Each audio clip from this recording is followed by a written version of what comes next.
We got the new unboxing of the new Ryobi 10-inch table saw. This is the newest model they have out. They've changed a couple of things from the old version. We're gonna go over all the new specs, all the new upgrades, and things to look out for with this new model of the 10-inch portable Ryobi inch table saw with rolling stand. Okay, this is a beefed up version of the previous model. If you've been on my channel before, you've seen the old previous model that I had before. Like the old one here had a lever switch. You would pull it up to on and push it down to off, as opposed to this new style, they use a button. So far, what I can tell is the actual table looks a little bit bigger.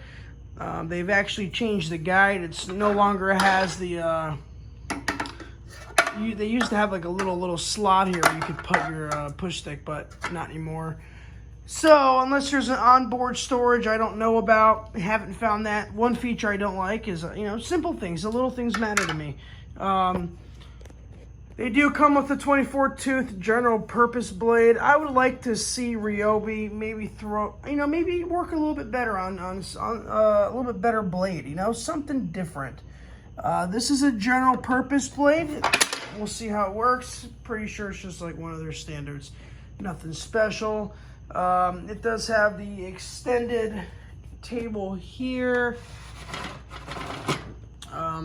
which is pretty much the exact same as the original.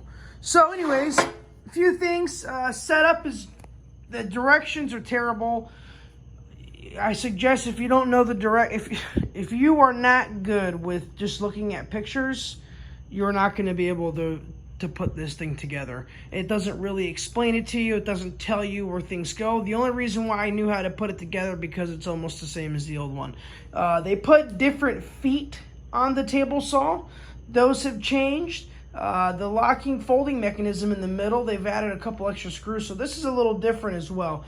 With that being said, there's a couple different things. We're going to put this thing to the test in the field this coming up Saturday. So in about 2 days, it's Thursday now. Stay tuned. I'm going to be launching this video very, very soon, probably by Sunday, just so we can see how this thing cuts. We can see how it sounds. And let's see if it's something I'm willing to keep or toss it in the trash and move on to something else. All right. Anyways, guys, this is it. The new Ryobi 10-inch, 15-amp motor Ryobi table saw.